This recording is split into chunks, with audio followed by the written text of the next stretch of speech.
स्वागत है दोस्तों आपका हमारे वर्ल्ड वॉर फर्स्ट सीरीज़ के तीसरे एपिसोड में। पिछले एपिसोड में हमने उन कारणों को विस्तार से जाना था जिसके फलस्वरूप फर्स्ट वर्ल्ड वॉर हुआ।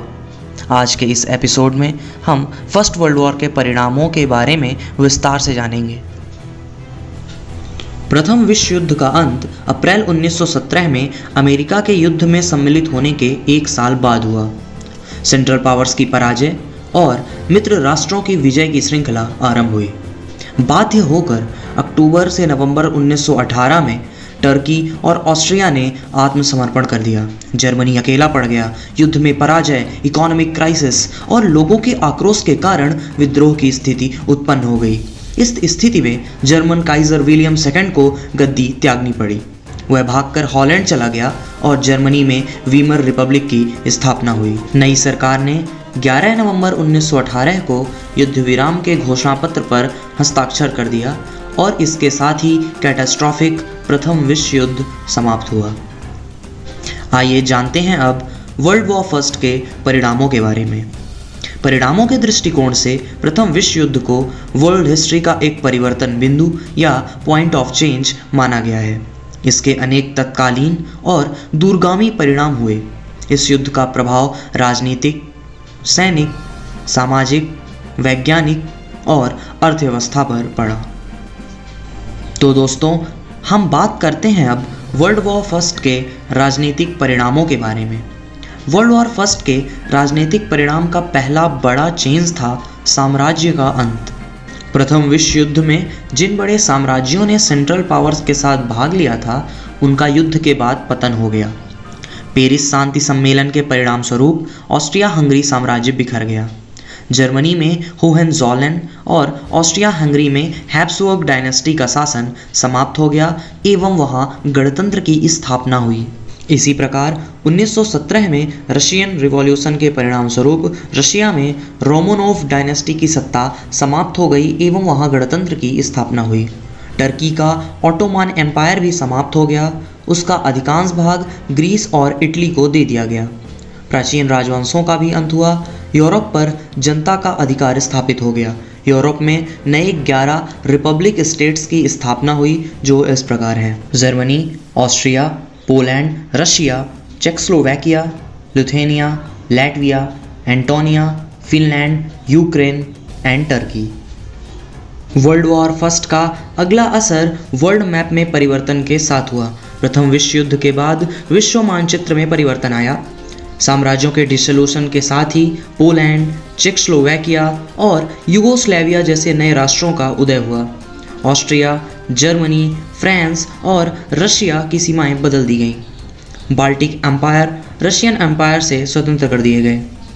एशियन और अफ्रीकन कॉलोनीज पर मित्र राष्ट्रों का अधिकार करने से वहां भी परिस्थिति बदली। एक ओर जहां जापान को अनेक नए क्षेत्र प्राप्त हुए, वहीं दूसरी ओर इराक को ब्रिटिश एवं सीरिया को फ्रांसीसी संरक्षण में रख दिया गया। फिलिस्तीन इंग्लैंड को दे दिया गया। वर्ल्ड वॉर फर्स्ट का अगला राजनीतिक परिणाम rise of the Soviet union था। प्रथम विश्व युद्ध के दौरान रशिया में 1917 में बोल्शेविक रिवॉल्यूशन हुआ। इसके परिणाम स्वरूप रशियन एम्पायर के स्थान पर सोवियत यूनियन का उदय हुआ। ज़ारशाही का स्थान सोशलिस्ट गवर्नमेंट ने ले लिया। कॉलोनीज में जागरण युद्ध के दौरान मित्र राष्ट्रों ने घोषणा की थी कि युद्ध समाप्त होने पर अंतिम निर्णय के सिद्धांत को लागू किया जाएगा।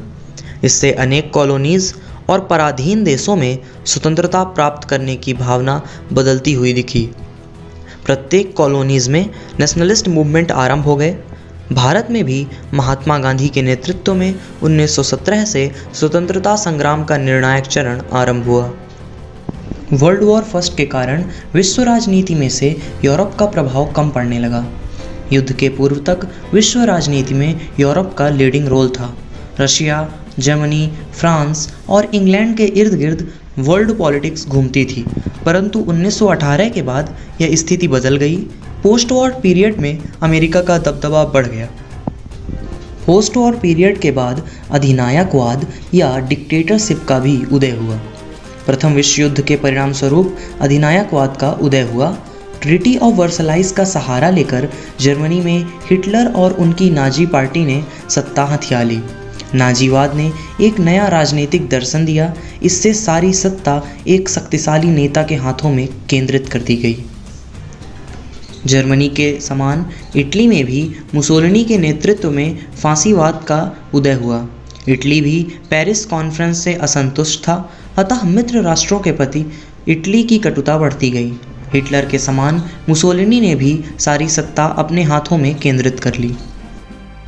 प्रथम विश्व युद्ध ने द्वितीय विश्व युद्ध के बीज भी बो दिए। पराजित राष्ट्रों के साथ जिस प्रकार का व्यवहार किया गया, इससे वह अपने आप को अपमानित समझने लगे। उन राष्ट्रों में पुनः उग्र राष्ट्रीयता प्रभावी बन गई। प्रत्येक राष्ट्र एक बार फिर से अपने आप को संगठित कर अपनी शक्ति बढ़ाने लगे। एक एक कर संधि की शर्तों को जोड़ा जाने लगा। इससे विश्व एक बार फिर से बारूद के ढेर पर बैठ गया। इसकी अंतिम परिणति द्वितीय विश्व युद्ध में हुई। तो दोस्तों, अगले एपिसोड में हम जानेंगे 1919 का पेरिस सम्मेलन, अंतर्राष्ट्रीय साधन और वर्ल्ड वॉर फर्स्ट में भारत कहाँ था, उसके बारे में हम बात करेंगे। तब तक के लिए हमारे वीडियो को लाइक करें, चैनल को सब्सक्राइब करें। जय हिंद।